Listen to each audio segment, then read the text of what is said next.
नमस्ते दोस्तों, आप सभी का स्वागत है आपके अपने YouTube चैनल आओ सीखे में। दोस्तों, हम आज भारतीय संविधान और राज्य व्यवस्था के 30 महत्वपूर्ण प्रश्न लेकर आए हैं। दोस्तों, आज की वीडियो का पहला प्रश्न है, भारत के राष्ट्रपति के पास आपात अधिकार हैं? आपके ऑप्शन है 4 प्रकार के, 2 प्रकार के, 5 प्रकार के या फिर 3 प्रकार के। दोस्तों, इसका सही आंसर है 3 प्रकार के। अगला प्रश्न है, यदि राष्ट्रपति त्यागपत्र देना चाहे तो वह अपना त्यागपत्र किसे संबोधित करेगा? भारत के मुख्य न्यायाधीश को, लोकसभा के सचिव को, उपराष्ट्रपति को या फिर प्रधानमंत्री को? दोस्तों, इसका सही आंसर है उपराष्ट्रपति को। अगला प्रश्न है दोस्तों, भारत सरकार का संवैधानिक अध्यक्ष कौन है? आपके ऑप्शन है राष्ट्रपति, प्रधानमंत्री, भारत का मुख्य न्यायाधीश या फिर महान्यायवादी। दोस्तों, इसका सही आंसर है राष्ट्रपति। अगला प्रश्न है, निम्नलिखित में से कौन सी नियुक्ति भारत के राष्ट्रपति द्वारा नहीं की जाती है? आपके ऑप्शन है लोकसभा अध्यक्ष, भारत का मुख्य न्यायाधीश, वायुसेना अध्यक्ष या फिर थल सेना अध्यक्ष। दोस्तों, इसका सही आंसर है लोकसभा अध्यक्ष। अगला प्रश्न है, भारत का राष्ट्रपति अपने पद पर पुनर्निर्वाचन के लिए कितनी बार खड़ा हो सकता है? आपके ऑप्शन है 1 बार, 2 बार, 3 बार, जितनी बार चाहे। दोस्तों, इसका सही आंसर है जितनी बार चाहे। अगला प्रश्न है, भारत के प्रधानमंत्री का कार्यकाल कितना होता है? लोकसभा के कार्यकाल के साथ, राष्ट्रपति के कार्यकाल के साथ, जब तक उसे लोकसभा के बहुमत का समर्थन प्राप्त हो, या फिर डी 5 वर्ष। दोस्तों, इसका सही आंसर है जब तक उसे लोकसभा के बहुमत का समर्थन प्राप्त हो।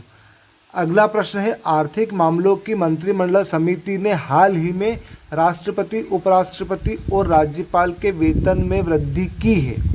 राष्ट्रपति का वेतन बढ़ाकर कर दिया गया है। दोस्तों, यह सारे ऑप्शन गलत है। इसका सही आंसर है 5 लाख रुपए।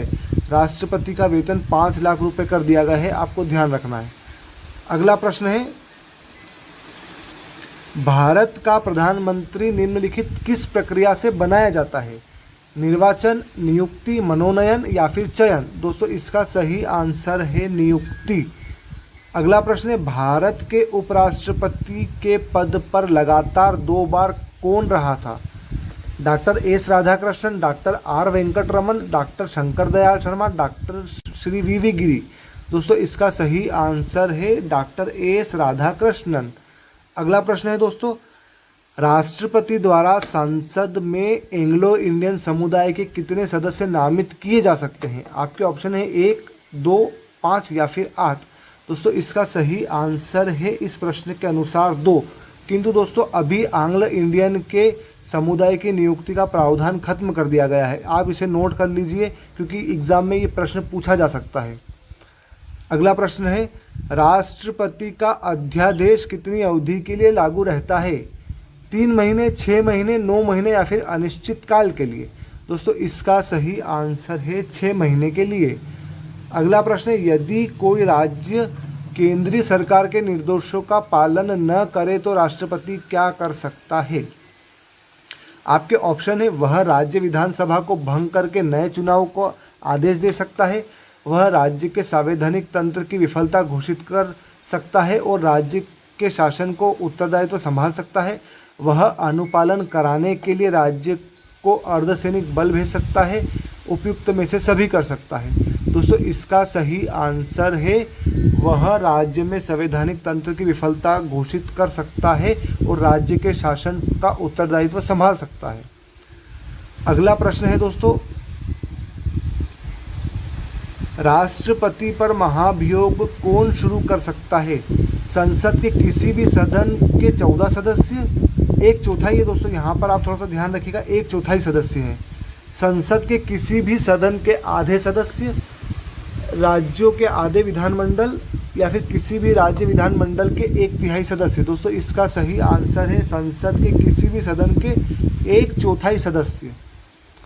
अगला प्रश्न है, भारत के राष्ट्रपति के चुनाव के लिए नागरिक को कितनी आयु पूरी कर लेनी चाहिए? आपके ऑप्शन है 25 वर्ष, 30 वर्ष, 35 वर्ष या फिर 18 वर्ष। दोस्तों, इसका सही आंसर है 35 वर्ष। अगला प्रश्न है, यदि आंग्ल भारतीय समुदाय को लोकसभा में पर्याप्त प्रतिनिधित्व प्राप्त न हो तो समुदाय के 2 सदस्यों को नामित किया जा सकता है। प्रधानमंत्री द्वारा, राष्ट्रपति द्वारा, लोकसभा के अध्यक्ष द्वारा, संसद के परामर्श से, राष्ट्रपति द्वारा। दोस्तों इसका सही आंसर है राष्ट्रपति द्वारा। किंतु दोस्तों याद रखिएगा कि आंग्ल भारतीय समुदाय की नियुक्ति अब संविधान संशोधन द्वारा खत्म कर दी गई है। भारत के किस संवैधानिक अधिनियम में मतदान करने की आयु घटाकर 21 वर्ष से 18 वर्ष कर दी गई थी?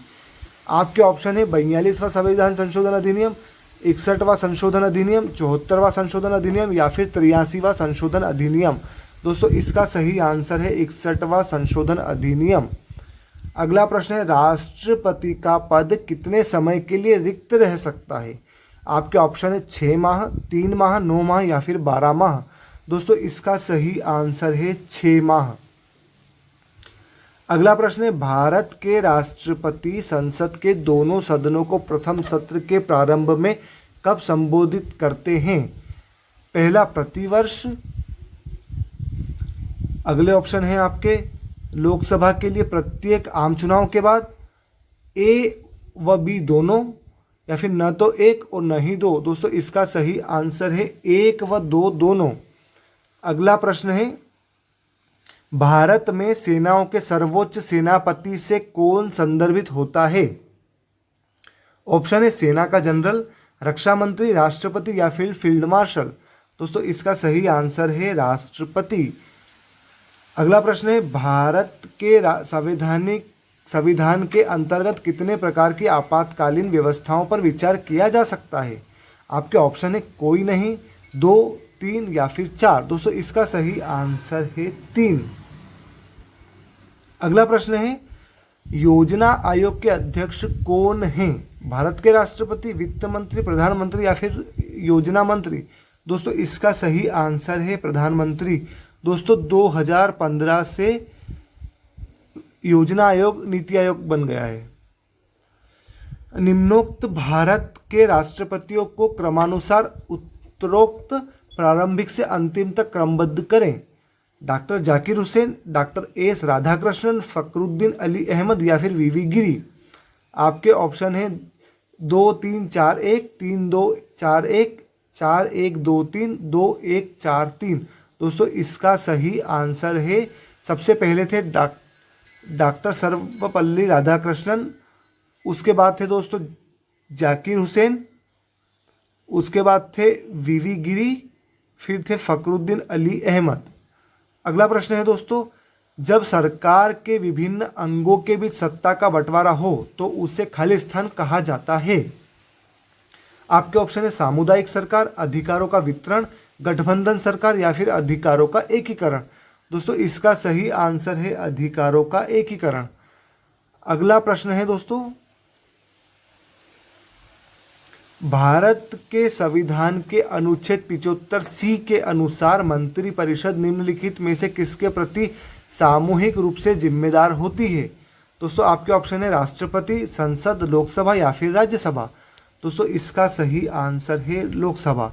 दोस्तों अगर यहाँ पर सामूहिक की जगह व्यक्तिगत रूप से पूछते हैं तो इसका आंसर राष्ट्रपति होता है। याद रखिएगा दोस्तों, सामूहिक रूप से लोकसभा के प्रति उत्तरदायित्व होती है और व्यक्तिगत रूप से राष्ट्रपति के प्रति। अगला प्रश्न है जब भारत के उपराष्ट्रपति को राष्ट्रपति के स्थानापन्न रूप में काम करना होता है तो उन्हें किसका वेतन प्राप्त होता है? राज्यसभा के अध्यक्ष का, राष्ट्रपति का, संसद सदस्य का, ए और बी दोनों का। दोस्तों इसका सही आंसर है राष्ट्रपति का। अगला प्रश्न है निम्नलिखित में से भारत के वह कौन राष्ट्रपति हैं जो 2 बार राष्ट्रपति पद पर रहे थे? दोस्तों आपके ऑप्शन है एस राधाकृष्णन, के आर नारायण, नीलम संजीव रेड्डी, बाबू राजेंद्र प्रसाद। दोस्तों इसका सही आंसर है डी, बाबू राजेंद्र प्रसाद। दोस्तों अभी तक सिर्फ एक ही राष्ट्रपति ऐसे हैं जो 2 बार राष्ट्रपति पद पर रहे थे। भारत में स्वतंत्रता के बाद कितनी बार राष्ट्रीय आपातकाल लागू हो चुका है? आपके ऑप्शन है 1 बार, 2 बार, 3 बार या फिर 4 बार। दोस्तों इसका सही आंसर है 3 बार। अगला प्रश्न है जनता पार्टी के शासनकाल के दौरान भारत के राष्ट्रपति थे। आपके ऑप्शन है फखरुद्दीन अली अहमद, नीलम संजीव रेड्डी, ज्ञानी जेल सिंह या फिर आर वेंकट रमन। दोस्तों इसका सही आंसर है नीलम संजीव रेड्डी। अगला प्रश्न है, विदेशों को भेजे जाने वाले विभिन्न संसदीय प्रतिनिधि मंडलों के लिए व्यक्तियों का नामांकन निम्नलिखित में से कौन करता है?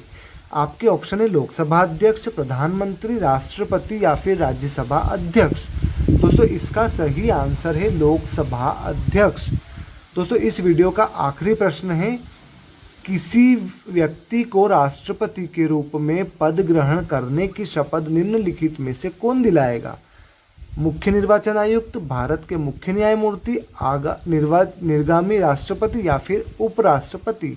दोस्तों इसका सही आंसर है भारत के मुख्य न्यायमूर्ति।